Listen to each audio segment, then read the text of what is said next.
Hello అండి. ఈరోజు నా స్టైల్‌లో పప్పుచారు ఎలా చేసుకోవాలో చెప్తాను. ఒక గ్లాస్ కందిపప్పు తీసుకొని వాష్ చేసుకొని ఒక హాఫ్ అన్ అవర్ సోక్ చేసుకోండి. అప్పుడే టామరిన్ కూడా మంచిగా సోక్ చేసుకోండి.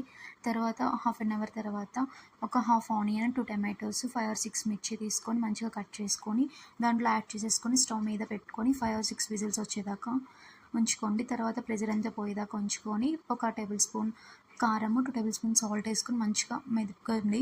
తర్వాత మంచిగా మెదుపుకున్న తర్వాత చింతపండు గుజ్జు కూడా యాడ్ చేసుకోండి. అది కూడా మంచిగా మెదుపుకొని బాగా ఆ పప్పు అంతా బాగా మెదిపేదాకా మెదిగేదాకా మెదుపుకొని తర్వాత మీ కన్సిస్టెన్సీ తగ్గట్టుగా వాటర్ యాడ్ చేసుకోండి. కొంచెం పలుచగా కావాలనుకున్న వాళ్ళు కొంచెం వాటర్ ఎక్కువ యాడ్ చేసుకోండి, లేదంటే కొంచెం తక్కువ యాడ్ చేసుకోండి.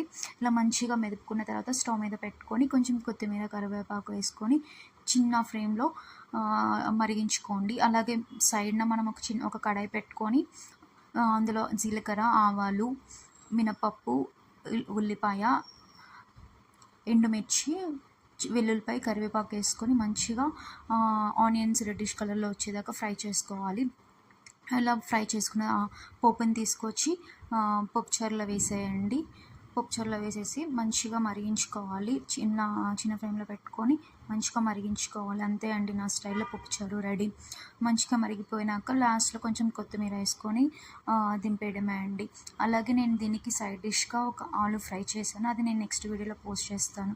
అలాగే నా ఛానల్ ఇలాంటి మంచి వీడియోస్ కోసం నా ఛానల్ని సబ్స్క్రైబ్ చేసుకోండి. అలాగే షేర్ కూడా చేయండి. అలాగే ఇలాంటి మంచి మీకు హెల్తీ వీడియోస్ కూడా నేను పోస్ట్ చేస్తాను నెక్స్ట్ వీడియోస్ నుండి. నా ఛానల్ని సబ్స్క్రైబ్ చేసుకోండి. Thank you. బాయ్.